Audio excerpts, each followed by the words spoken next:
അസ്സലാമു അലൈക്കും വറഹ്മത്തുള്ളാഹി. പരിശുദ്ധ ദീനിൻ്റെ പ്രബോധനം മക്കയിൽ ആദ്യകാലത്ത് നടക്കുന്ന ഒരു സമയം. മഹാനായ റസൂലുള്ളാഹി സ്വല്ലല്ലാഹു അലൈഹി വസല്ലമ തങ്ങൾ പരിശുദ്ധ കഅബയുടെ ചാരത്ത് നിസ്കാരം നിർവഹിച്ചു കൊണ്ടിരിക്കുകയാണ്. മക്ക ഖുറൈശികളുടെ തലതൊട്ടപ്പന്മാരായ നേതാക്കന്മാർ അബൂജഹൽ, ഉത്ബത്ത്, ഷൈബത്ത്, ഉഖബത്ത് ബിൻ അബി മുഅയ്ത്ത് അടക്കമുള്ളവരെല്ലാം മക്കയുടെ പരിസര പ്രദേശത്ത് കഅബയുടെ ചാരത്ത് ശബ്ദവും ബഹളവും കോലാഹലങ്ങളും ഉണ്ടാക്കി ഇരിക്കുകയാണ്. അതവരുടെ പതിവാണ്. ഗ്രന്ഥങ്ങളിൽ രേഖപ്പെടുത്തുന്നത് നാദി എന്നാണ്, ക്ലബ്ബ് എന്ന്. അവർ അവരുടെ ക്ലബ്ബിലാണ്.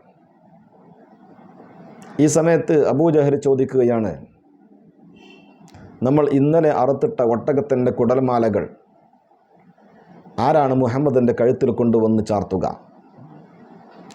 ഫം ബഅസ അഷ്ഖൽ ഖൗം ഉഖബത്ത് ബിൻ അബി മുഅയ്ത്ത്.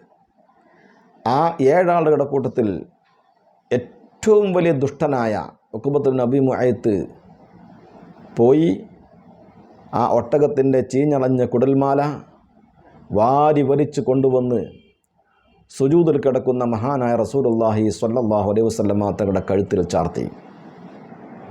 നബി തങ്ങൾക്ക് സുജൂദിൽ നിന്ന് എഴുന്നേൽക്കാൻ കഴിയാത്ത അത്രയും ഭാരം, ദുർഗന്ധവും. ഇത് കണ്ട് മുശ്രിക്കുകൾ ആർത്ത് ചിരിക്കാൻ തുടങ്ങി. ഒരാൾ മറ്റേയാളുടെ തോളിലേക്കും കഴുത്തിലേക്കും വീഴുന്ന വിധത്തിൽ ആടി ആടി ആർത്തുല്ലസിച്ച് ചിരിച്ചു. ശബ്ദബഹളങ്ങൾ കേട്ട് ചെറിയ കുട്ടിയായിരുന്ന ഫാത്തിമ വീട്ടിൽ നിന്ന് ഇറങ്ങി വന്നു. പ്രവാചകൻ്റെ പരിതാപകരമായ അവസ്ഥ അവർ കണ്ടു. തൻ്റെ കുഞ്ഞിളം കൈകൾ കൊണ്ട് ആ ഒട്ടകത്തിൻ്റെ കുടൽമാല ആവുന്ന വിധത്തിൽ മാറ്റിക്കൊടുത്ത് റസൂലുള്ളാഹി തങ്ങളെ സുജൂദിൽ നിന്ന് എഴുന്നേൽക്കാൻ സഹായിച്ചു. സുജൂദിൽ നിന്ന് എഴുന്നേറ്റ നബി സ്വല്ലല്ലാഹു അലൈഹി വസല്ലമ തങ്ങൾ മനമുരുകി പ്രാർത്ഥിച്ചു, അല്ലാഹുമ്മ അലൈക ബി ഖുറൈശ്, അലൈക ബി ഉത്ബ, അലൈക ബി റബീഅ, അലൈക ബി അബിൽ ഹകം.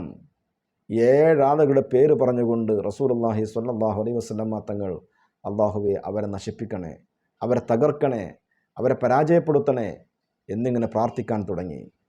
ഇത് കേട്ട് മുശ്രിക്കുകൾ പേടിച്ചു വിറച്ചു. മുഹമ്മദ് പ്രാർത്ഥിച്ചാൽ ആ പ്രാർത്ഥന ഫലം ചെയ്യും, ഇവിടെ നാശം ഇറങ്ങാനിടയുണ്ട്. അവർ ഇറങ്ങി ഓടി. പക്ഷേ ഒന്നും സംഭവിച്ചില്ല, ആർക്കും ഒന്നും സംഭവിച്ചില്ല. അവർ വീണ്ടും പ്രവാചകനെ പരിഹസിക്കുവാനും കളിയാക്കുവാനും തുടങ്ങി. പക്ഷേ മഹാനായ റസൂലുള്ളാഹി സ്വല്ലല്ലാഹു അലൈഹി വസല്ലമ തങ്ങളുടെ ആ പ്രാർത്ഥന പിന്നീട് ഫലവത്താകുന്നത് ചരിത്രത്തിൽ നമുക്ക് വായിച്ചെടുക്കാൻ സാധിക്കും. ഇങ്ങനെ നബി തങ്ങൾ മക്കയിൽ നിന്ന് മദീനയിലേക്ക് പോയി. ഹിജറയുടെ 2ാമത്തെ വർഷം ബദർ യുദ്ധം ഉണ്ടായി. ബദർ യുദ്ധം ആരംഭിക്കുന്നതിന് മുമ്പ് മഹാനായ റസൂലുള്ളാഹി സ്വല്ലല്ലാഹു അലൈഹി വസല്ലമ തങ്ങൾ സ്വഹാബത്തിനെ അണികളാക്കി നിർത്തുമ്പോൾ ഇമാം മുസ്ലിം ഉദ്ധരിക്കുന്ന ഹദീസ് നോക്കൂ നിങ്ങൾ. അന്ന റസൂലുള്ളാഹി സ്വല്ലല്ലാഹു അലൈഹി വസല്ലം ഖാമ യൗമ ബദർ ഖബല ഖിതാലിൽ മുശ്രിക്കീൻ.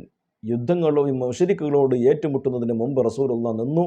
വഖാല, എന്നിട്ട് പറഞ്ഞു, ഹാദാ മസ്റഉ ഫുലാൻ വവളഅ യദഹു അലൽ അർദ്. ഒരാളുടെ പേര് പറഞ്ഞു. നേരത്തെ ഉണ്ടായിരുന്ന ആ 7 ആളുകളിൽ ഒരാളുടെ പേര് പറഞ്ഞു, അബൂജഹൽ. അബൂജഹൽ മരിച്ചു വീഴുന്ന സ്ഥലം ഇതാണ്. സുമ്മ ഖാല ഹാദാ മസ്റഉ ഫുലാൻ വവളഅ യദഹു അലൽ അർദ്.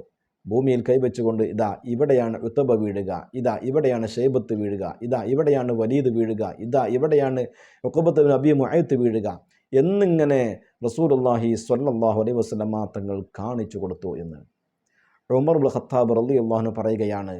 ആ സ്ഥലം ഞാൻ പ്രത്യേകം നോട്ട് ചെയ്തു. റസൂലുള്ളാഹി പറയുന്നത് സത്യമായി പുലരും എന്ന കാര്യത്തിൽ തർക്കമില്ല. പ്രവാചകൻ്റെ പ്രവചനങ്ങളെല്ലാം പുലർന്നതായിട്ടേ ചരിത്രമുള്ളൂ. അതുകൊണ്ടത് സംഭവിക്കും. പക്ഷേ ആ റസൂലുള്ളാഹി വരച്ച് കാണിച്ചു തന്ന അതേ സ്ഥലത്ത് തന്നെ ആയിരിക്കുമോ എന്നതാണ് വിഷയം. യുദ്ധം ആരംഭിച്ചു. ശക്തമായി മക്ക മുശ്രിക്കുകൾ പരാജയപ്പെട്ട് തോറ്റോടുന്ന സാഹചര്യമുണ്ടായി. 70ഓളം മുശ്രിക്കുകൾ കൊല്ലപ്പെട്ടു. ആ 70 മുശ്രിക്കുകളിൽ ഈ പറയപ്പെട്ട 7 ആളുകളും ഉണ്ട്. ഉമർ ഖത്താബ് റളിയല്ലാഹു അൻഹു പറയുകയാണ്, യുദ്ധം കഴിഞ്ഞതിനു ശേഷം യുദ്ധക്കളത്തിലൂടെ സഞ്ചരിക്കുന്ന ആളുകൾക്ക് മനസ്സിലാക്കാൻ സാധിച്ചത് ഫവല്ലദീ ബഅസ ബിൽ ഹഖി മാ അഖ്തഉ അൽ ഹുദൂദ അല്ലതി ഹദ്ദ റസൂലുള്ളാഹി സ്വല്ലല്ലാഹു അലൈഹി വസല്ലം. ഇമാം മുസ്ലിം അവർ ഉദ്ധരിച്ച ഹദീസാണ്. റസൂലുള്ളാഹി സ്വല്ലല്ലാഹു അലൈഹി വസല്ലം തങ്ങൾ നിർണയിച്ച ആ സ്ഥലത്ത് നിന്ന് അവരാരും പിഴച്ചിട്ടില്ല. അതേ സ്ഥലത്ത് അവരെല്ലാവരും തകർന്നു വീണിരിക്കുകയാണ്. മഹാനായ റസൂലുള്ളാഹി സ്വല്ലല്ലാഹു അലൈഹി വസല്ലം തങ്ങളുടെ ആ പ്രവചനം സത്യമായി പുലരുകയാണ്. അള്ളാഹു നമ്മെ അനുഗ്രഹിക്കട്ടെ. അസ്സലാമു അലൈക്കും വറഹ്മത്തുള്ളാഹി.